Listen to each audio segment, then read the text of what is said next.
Oltre 1 migliaio di agricoltori di Coldiretti Veneto sono scesi in strada a Mestre per richiamare l'attenzione sulla problematica della fauna selvatica. Nutrie, cinghiali, uccelli e grandi carnivori come il lupo stanno creando numerosi danni a vigneti, frutteti, orti e pascoli. La presenza di oltre 90.000 cinghiali nel territorio regionale rappresenta una minaccia per gli ecosistemi locali e le biodiversità.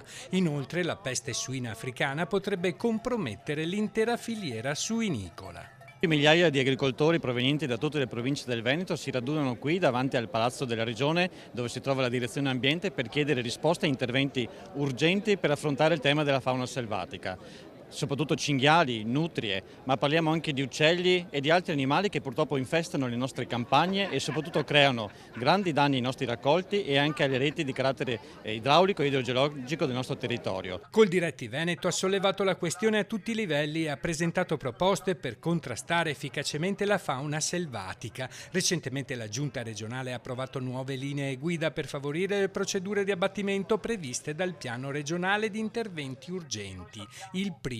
Tuttavia gli agricoltori premono per ottenere ulteriori risorse per incentivare il controllo, la selezione e l'abbattimento degli animali, oltre al tema del risarcimento dei danni. L'obiettivo è liberare le aziende agricole dal peso burocratico e garantire una soluzione duratura per questa emergenza. Vogliamo quindi il supporto della Regione su questi temi per avere soluzioni di carattere sia giuridico e anche finanziario da mettere a disposizione delle nostre aziende. Non abbiamo più tempo da aspettare, dobbiamo iniziare ad affrontare questo argomento il più velocemente possibile.